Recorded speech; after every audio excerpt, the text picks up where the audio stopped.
n'importe quelle énigme, les yeux fermés. Ça a été toute une saga. Ça s'est passé essentiellement entre vendredi et encore jusqu'à ce matin. Jusqu'à un certain point, c'est pas fini. On parle d'intelligence artificielle et on parle de Sam Altman. Mais Sam Altman était le PDG de OpenAI. OpenAI, qui est peut-être ce qui est le plus connu pour le commun des mortels en matière d'intelligence artificielle accessible à tous. C'est ChatGPT, tout simplement. Et donc, Altman a été mis dehors par le conseil d'administration vendredi en toute fin de journée. En fin de semaine, on ne savait plus, il allait retourner, il allait pas retourner. Et finalement, ce matin, la nouvelle, c'est que c'est Microsoft, qui est un peu devenu actionnaire dans OpenAI, qui l'embaucherait.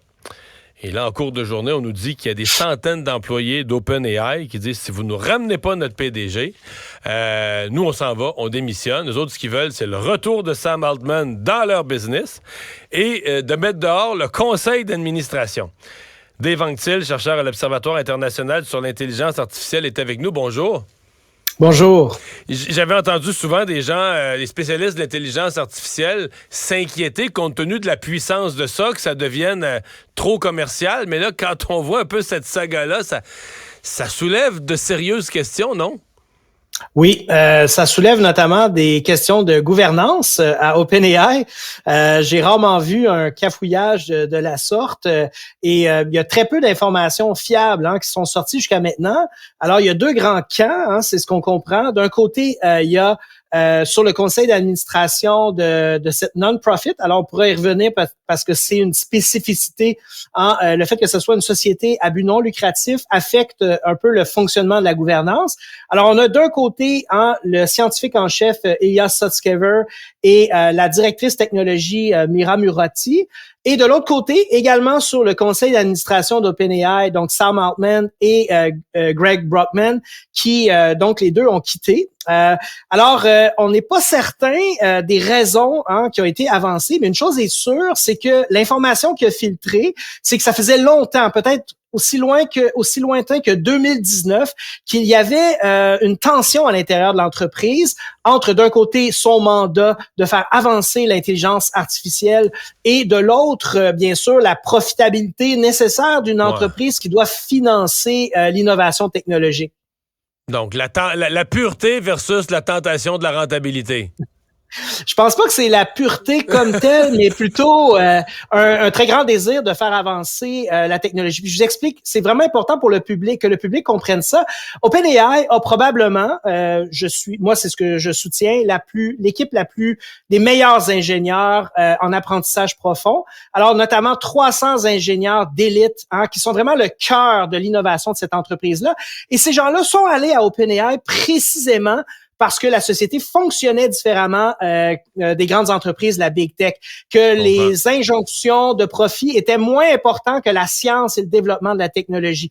Et ces gens-là, évidemment, sont pas tous d'accord sur la direction de Sam Altman, mais on peut être certain que beaucoup sont assez d'accord avec Ilya Sutskever, qui est la star de l'IA à OpenAI, qu'il y avait des choses inconfortables. OpenAI, avec son partenariat avec Microsoft, qui a investi 13 milliards de dollars en une année seulement dans l'entreprise, mais aussi le courtisage des pétromonarchies du Moyen-Orient, ça a pu peut-être mettre des gens un peu mal à l'aise sur le mandat de la société.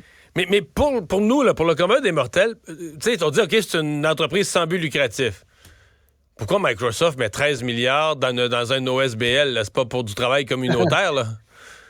Parce que Microsoft achète l'exclusivité de l'utilisation de la technologie développée par OpenAI.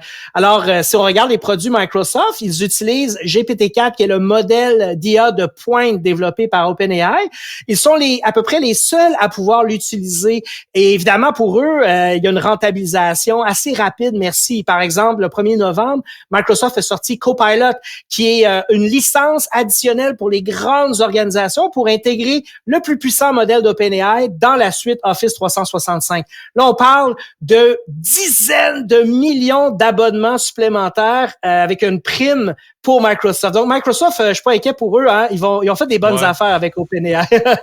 Mais donc, OpenAI, eux, leur objectif, c'est d'obtenir de Microsoft, dans cette relation d'affaires-là, d'obtenir la puissance informatique, utiliser les réseaux nuagiques de Microsoft pour pouvoir avancer la technologie. Alors là, il y a des tensions sur la valeur de cette relation-là, la réciprocité dans cette relation-là. Qu'est-ce que vous pensez là, de ces... J'ai vu 500, en tout cas de quelques centaines d'employés qui seraient prêts à quitter. Est-ce que c'est les cerveaux du génie dont vous parlez? Dans le fond, est-ce que ce serait la mort d'Open... Tu sais, dans le fond, une entreprise comme ça, là, c'est pas comme une scierie, là, c'est pas de la machinerie de production. Là, la valeur de l'entreprise, c'est les cerveaux qui ont amené ça à un certain point. Si ces gens-là démissionnent parce qu'ils veulent travailler avec Sam Altman, l'entreprise tombe, elle vaut plus rien. Ou est-ce que Microsoft pourrait retourner, dire, bon, on l'a embauché Sam Altman hier, mais on vous le retourne demain matin parce qu'on a besoin qu'OpenAI marche bien. J'essaie de voir où ça s'en va, là. Ouais. Alors, j'ai pas plus d'idées que vous où ça s'en va. Ça, c'est ça. Par contre, ce que je peux ajouter pour enrichir un petit peu la compréhension, il y a une partie des employés qui sont les scientifiques de pointe dont je parlais, et sans eux, OpenAI n'est pas OpenAI. Alors, OpenAI... Son produit peut maintenant être offert par Microsoft, par Google, par Anthropic, par d'autres sociétés comme telles.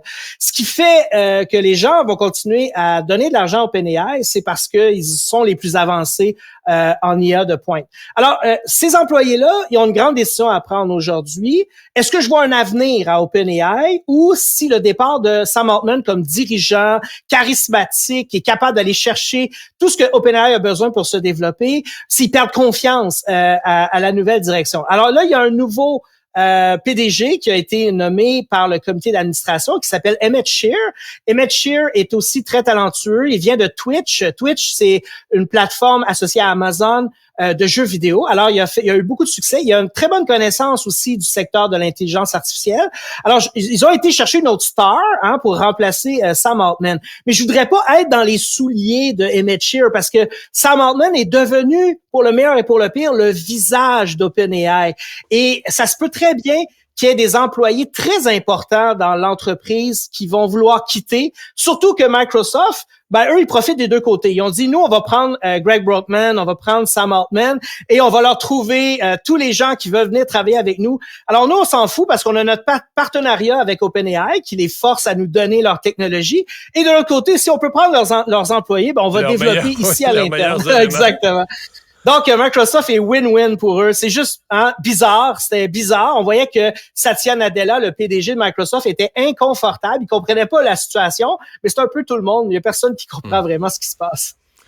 Mais je reviens un peu à ce qui était derrière ma question initiale. Pour quiconque nous écoute aujourd'hui, on réfléchit à haute voix puis est inquiet. On dit l'intelligence artificielle, c'est tellement puissant, ça pourrait quasiment déstabiliser des sociétés, déclencher des guerres, là, sans exagérer. Mais c'est une puissance dont on souhaite qu'elle soit gardée entre des mains bien intentionnées. Je vais me résumer comme ça. On souhaite que sa puissance demeure dans des mains bien intentionnées. Quand tu vois ça être ballotté de même, puis tu sais, je suis un gars plutôt à droite, je suis pas contre le commerce, mais quand même, des intérêts strictement commerciaux qui gèrent d'une telle puissance qui est un petit peu hors de notre contrôle. Je sais pas, moi, ça grince. Là. Quand j'entends tout ça, je me dis, c'est-tu inquiétant? On est-tu en bonne main? Je pense qu'on peut le voir des deux côtés. D'un côté, on peut le voir comme ça en se disant peut-être que la gouvernance devrait être resserrée un peu plus parce qu'on parle quand même d'une technologie de rupture et de déstabilisation majeure. Et d'un autre côté, peut-être que c'est pour ça que le conseil d'administration a fait son travail. Sur le conseil d'administration, il y a notamment 3 personnes qui sont spécialistes en sécurité de l'IA et qui ont voté le renvoi de Sam Altman en disant qu'il manquait de transparence au conseil d'administration, en disant qu'il manquait à ses devoirs. Donc, il y a des choses qu'on ne sait pas, que peut-être Sam Altman a dit ou a fait. Et peut-être que c'est sécurisant dans la mesure où le conseil d'administration fait son travail étant donné l'importance de l'enjeu. Pour l'instant, il nous manque d'informations.